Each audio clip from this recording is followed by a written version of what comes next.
A very good morning and welcome to the Breakfast News on Rajya Sabha Television, your one-stop morning show for top stories from India and around the world. My name is Aishwarya and here are the headlines. Cyclone Oki weakens into depression, lies the southwest of Surat. Election Commission directs poll preparations in Gujarat to ensure the voters will be able to vote without inconvenience in the first phase polling. India's global initiative, International Solar Alliance, to become a legal entity today. Alliance aims to increase the solar energy deployment in member countries for speedy economic growth. Centre releases midterm review of foreign trade policy aimed at mid-course correction with focus on policy measures to boost exports of goods and services and ease of trading. Review praises GST as a game changer. US President Donald Trump slated to make a big announcement on recognizing Jerusalem as Israeli capital. Arab leaders warn Trump move could have dangerous repercussions.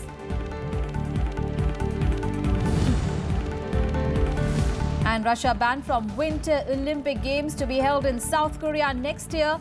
Ban over state-orchestrated doping program.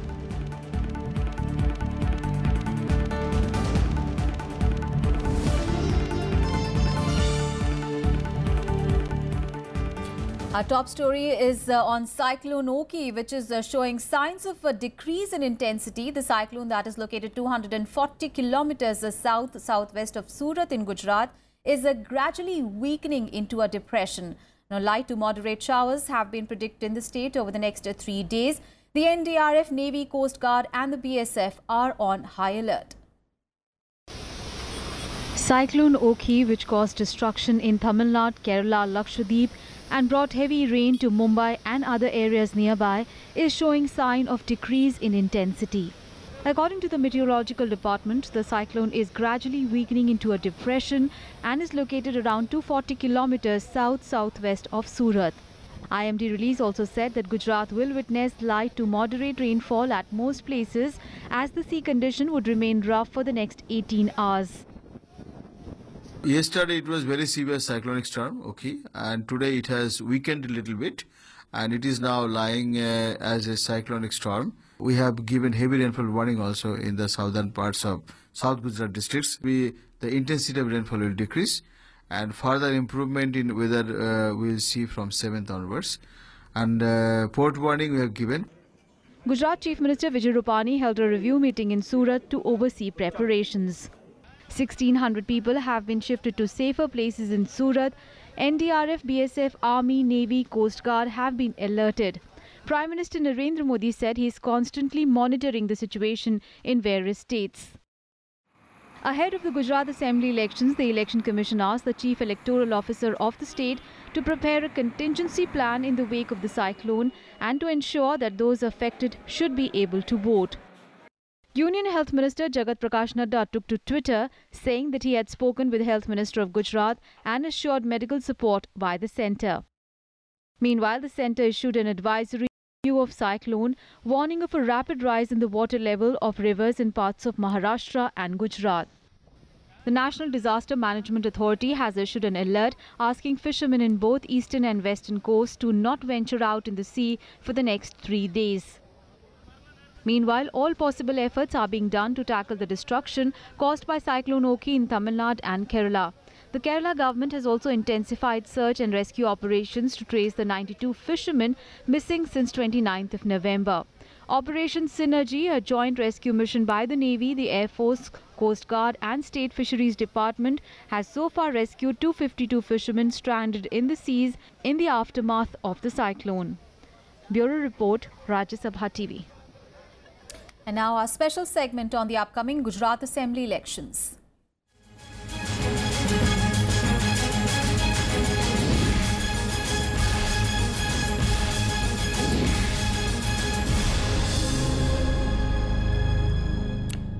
Well, amid the heat of the Gujarat polls, Cyclone Oki, which led to the bad weather and rains in the coastal belt, has poured cold water on the campaigning today. The cyclone led to the cancellation of the campaign meetings of several top leaders, including those by Prime Minister Narendra Modi as well as Congress Vice President Rahul Gandhi. However, Prime Minister Narendra Modi will continue with his campaign except one in Surat. The Prime Minister is slated to address 3 rallies in the poll-bound state. Prime Minister's first rally will be at Dhanduka, which will be followed by a rally in Lahore. Prime Minister Modi will also address a public gathering in Netrang city in Bharuch district. Meanwhile, BJP President Amit Shah is also scheduled to address a public meeting in Dwarka. Later, he will address a public meeting at Khambalia town. Amit Shah will also hold a meeting with the district leaders at BJP office in Jamnagar today.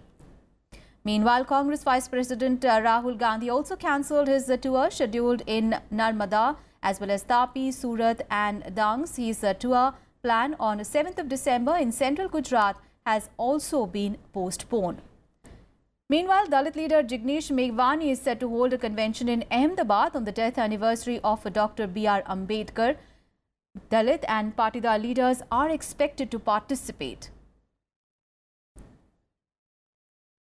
And continuing with his series of questions posed to Prime Minister Narendra Modi ahead of the Gujarat Assembly elections, Congress Vice President Rahul Gandhi on Tuesday questioned the Prime Minister on note ban, demonetization and price rise. Rahul Gandhi, who has been attacking the Prime Minister over various issues in a question-a-day series on Twitter, posted his 7th question and demanded an answer from the Prime Minister. Now, taking to Twitter, he said that demonetization and GST hit the common man's earnings while the rest was taken away by rising prices. Meanwhile, in another development on Tuesday, the Congress Vice President addressed a public meeting in Kutch. He continued to target the Prime Minister and promised a golden future for the people of Gujarat if Congress was voted to power. ये जो चुनाव है, ये ना BJP के बारे में है, ना कांग्रेस पार्टी के बारे में है, ना नरेंद्र मोदी जी के बारे में है, ना राहुल गांधी के बारे में है।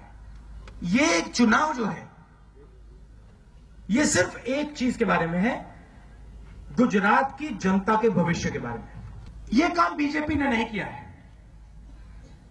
इसीलिए भाषण में 60% समय नरेंद्र मोदी जी कांग्रेस के बारे में बात कर सकते हैं।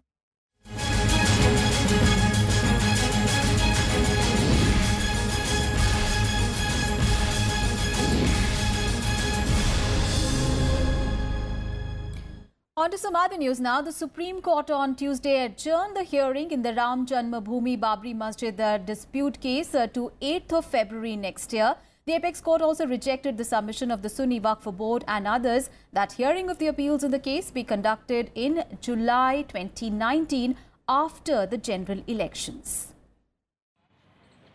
The Supreme Court on Tuesday adjourned the hearing in the Ayodhya case till the 8th of February next year. A 3-judge bench headed by Chief Justice Deepak Mishra directed all advocates on record to work in harmony and ensure that all documents are filed before the next date of hearing.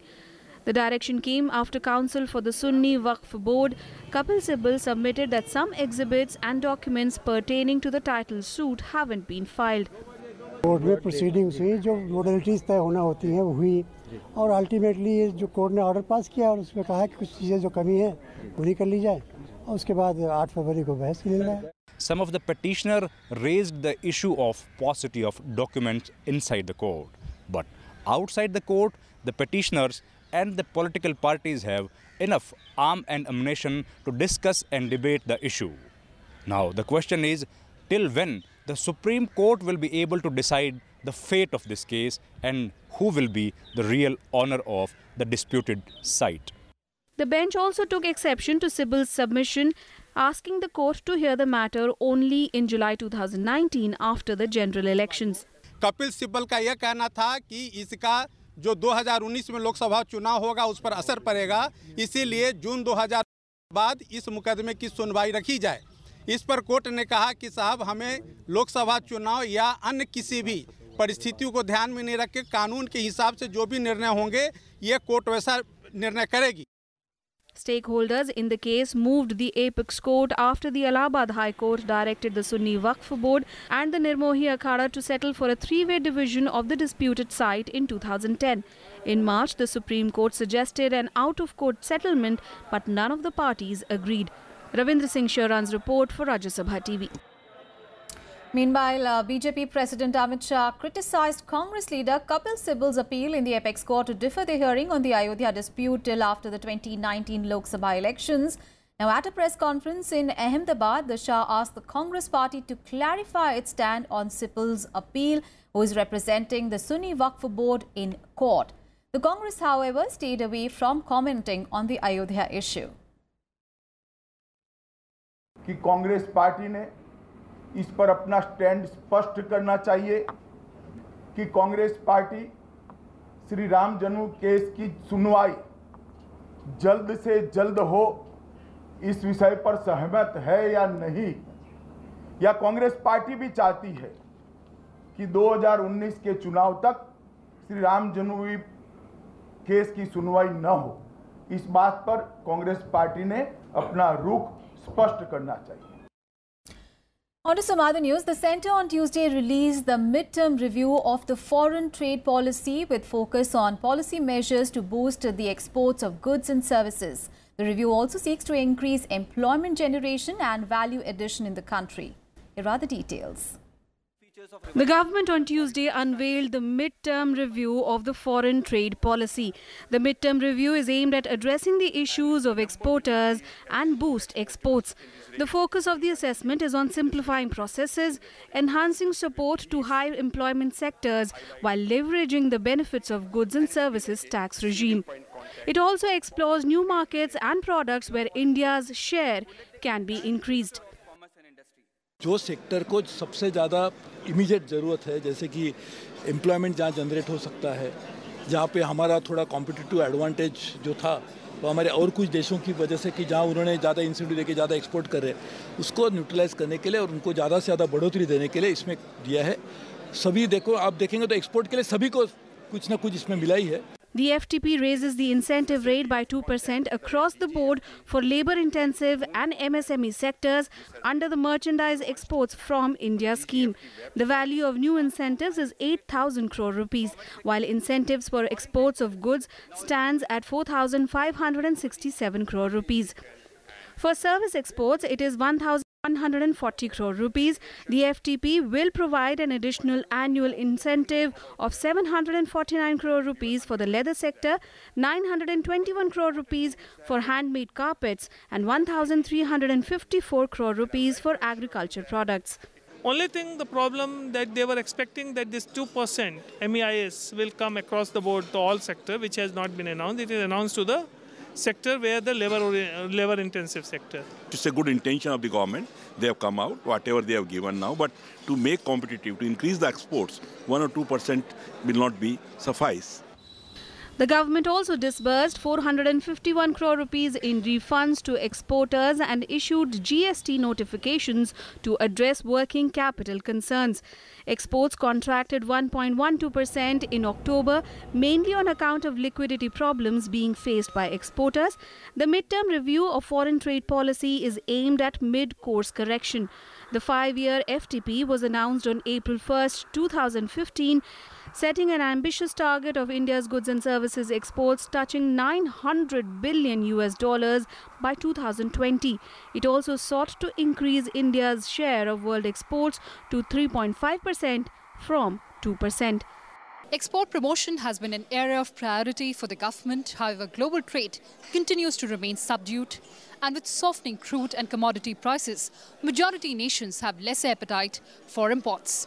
The government, however, feels that the realignment of foreign trade policy coupled with GST will spur growth in the export sector. Reporting from Delhi with camera person Dushmanta, I'm Kriti Mishra for Rajya Sabha Television. And India's global initiative, International Solar Alliance, is all set to become a legal entity today. ISA was jointly launched by Prime Minister Narendra Modi and then French President François Hollande on 30th of November 2015 in Paris. It expects to facilitate the addition of 1,000 gigawatts of solar energy by 2030. Accessible, sustainable and affordable power is one of the major goals of the ISA. As of date, 46 nations have signed and 19 countries have ratified the framework agreement of ISA. Now, ISA headquarters in India has its secretariat located in the campus of the National Institute of Solar Energy in Gurugram. And in Breakfast News, time for a very short break. We'll be back with more news. Stay tuned.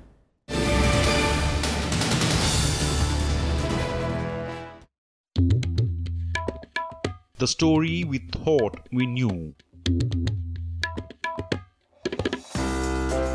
The story of magnificence. The story of bloody battles. Of those who ruled and those who left their footprints. The story charting the course of our past. Talking history on Rajya Sabha TV.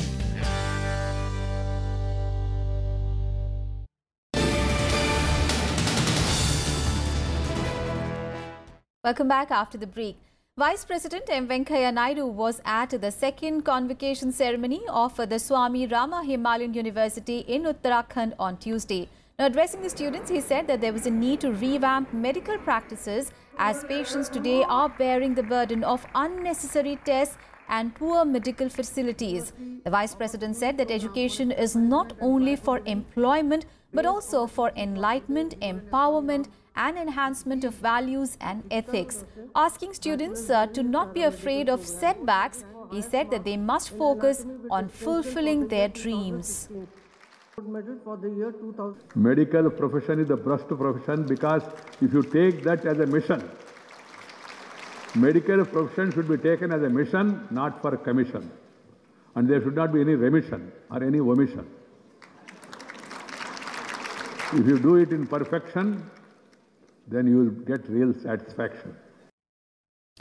And the Defence Ministry is likely to review its decision of capping at 10,000 rupees per month the educational assistance it gives to the children of martyrs or those disabled in action. The issue was taken up with the government by Navy Chief Admiral Sunil Lamba. Now, under the scheme rolled out in 1972, tuition fee of children of martyrs or those disabled in action was completely waived off in schools, colleges and professional educational institutions. However, on 1st of July, on the recommendations of the 7th Pay Commission, the government had issued an order capping the amount at 10,000 rupees per month. Now, as per estimates, around 3,400 children of armed forces personnel were impacted by this decision. I know it is a very sentimental issue. I am fully seized of it. I respect martyrs, their families and the sentiment which is tied to it. We all respect them. Here is a decision which has come out of the 7th Pay Commission. I am not trying to give you excuses. Okay. 7th Pay Commission, some recommendations. Yeah. Recommendations were accepted. Cabinet took a call on it. Yeah. And therefore there is some process which has taken place. Okay. All right, this is hurting us. Yeah. I'll go back to consider it. And at a time when Pakistan is trying to mainstream dreaded terrorist Hafiz Saeed, the UAE has countered its move, saying that it will cooperate with India to bring Hafiz Saeed to justice. Now, UAE said it will work with India on all terrorists listed by the United Nations or any other country. The UAE's move indicates its willingness to engage with India to increase cooperation in all possible areas of development and investment.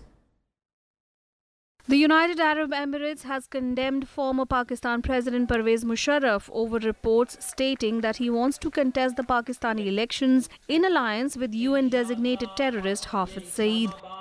UAE Ambassador Ahmed Al-Bana says his country will cooperate against all listed terrorists with India and other countries.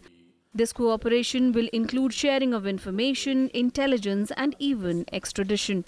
Terrorism, we denounce extremism, and we work very closely with India, with many different countries in the world to counter-attack all those organizations that have been listed either by the UN or by some other countries or by our own countries as terrorist organization and extremist organization, and we work together to fight those organizations.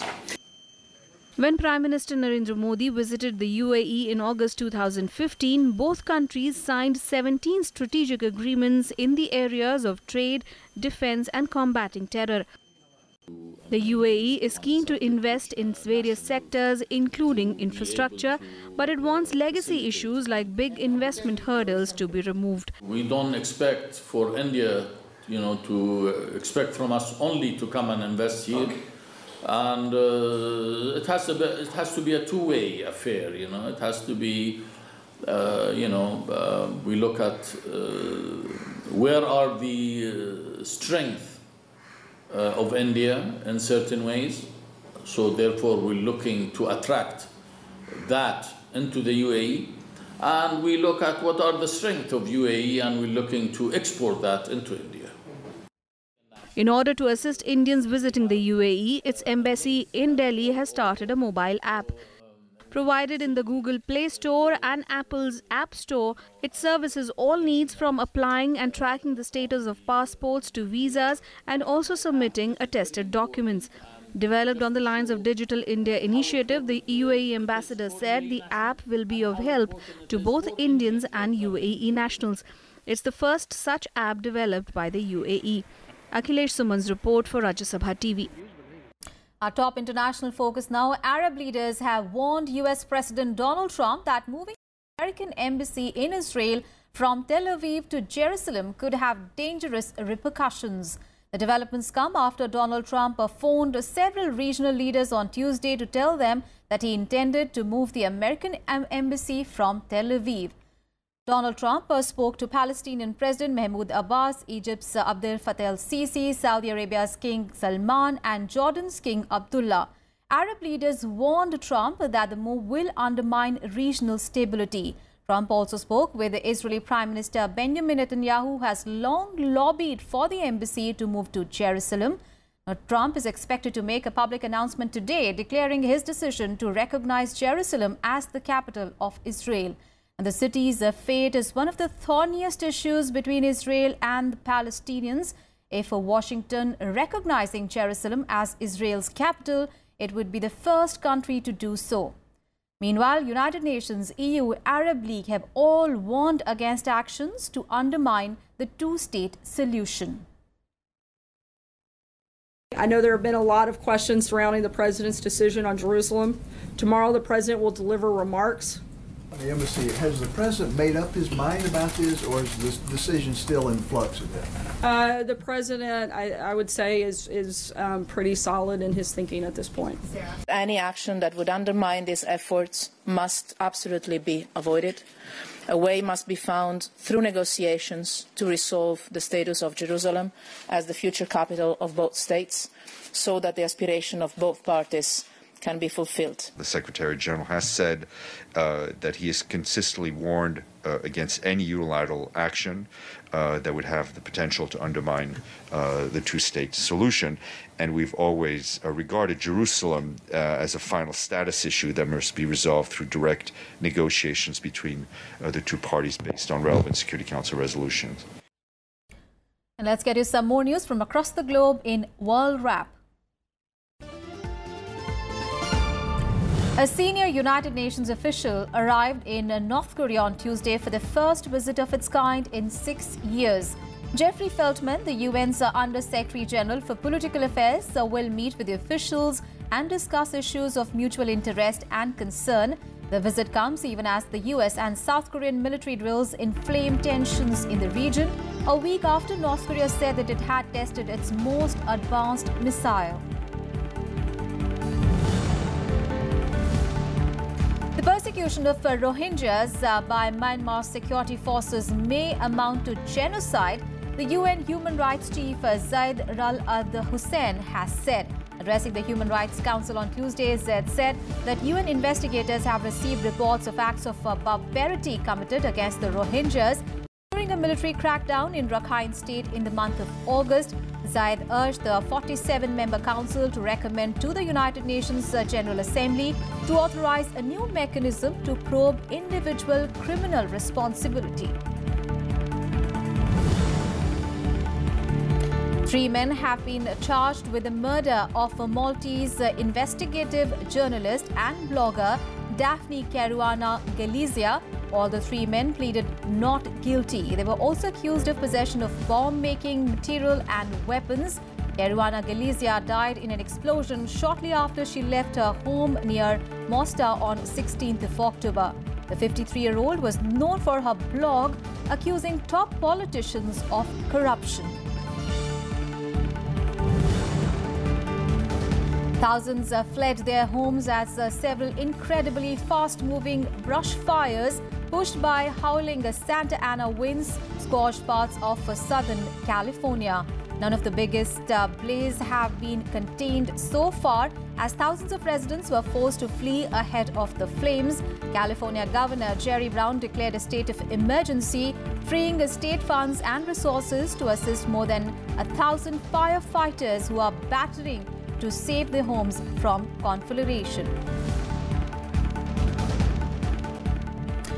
And Russia has been banned from the 2018 Winter Olympic Games. The decision by the International Olympic Committee has been taken over Russia's alleged state-orchestrated doping program. However, clean Russian athletes would be allowed to compete, but under the Olympic flag and not the Russian flag.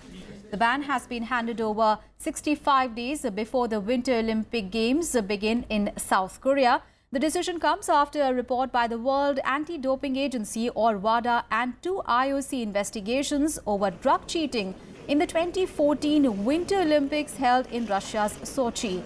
Other measures include a life ban for Russia's deputy PM and sports minister during the Sochi Games. Russia's Olympic Committee, the ROC, and its chief has also been suspended. Meanwhile, US and German Olympic committees have termed the decision bold and historic. The Russian Olympic Committee reacted to the ban, calling it controversial. The report clearly lays out an unprecedented attack on the integrity of the Olympic Games and sports. The Russian Olympic Committee is suspended with immediate effect. Individual clean Russian athletes will be able to participate under strict conditions at the Olympic Winter Games Pyeongchang 2018. No official of the Russian Ministry of Sport will be accredited for the Olympic Winter Games Pyeongchang 2018. The then Minister of Sport, Mr. Vitaly Mutko, and his then Deputy Minister Yuri Nagonik will be excluded from any participation in all future Olympic Games. Решение, сразу скажу, достаточно противоречивое. Там есть как положительные, так и отрицательные стороны. Если говорить о положительных сторонах, то Международный Олимпийский комитет допустил всех российских спортсменов, чистых российских спортсменов, как в индивидуальных, так и в командных видах спорта до участия в Олимпиаде. Это первое. Второе, эта команда будет называться командой российских спортсменов. On to some cricket news, and today is the last day of the third and the final test between India and Sri Lanka. Chasing a second innings lead of 410 runs, Sri Lanka were 31 for 3 in their second innings at stumps on 4th day of the test. Earlier, India declared their second innings at 246 for 5. Shikhar Dhawan made 67 runs, followed by Pujara, who made 49, and Virat Kohli and Rohit Sharma both contributing 50 runs each. Sri Lanka were earlier bowled out for 373 runs. R. Ashwin and Ishant Sharma took 3 wickets apiece. while Mohammad Shami and Ravindra Jadeja bagged 2 apiece.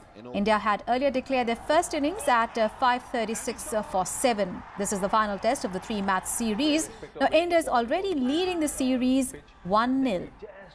Let the ball do its thing. And that's it from me and my team in this edition of News. But news and updates continue on your channel. Thanks for watching.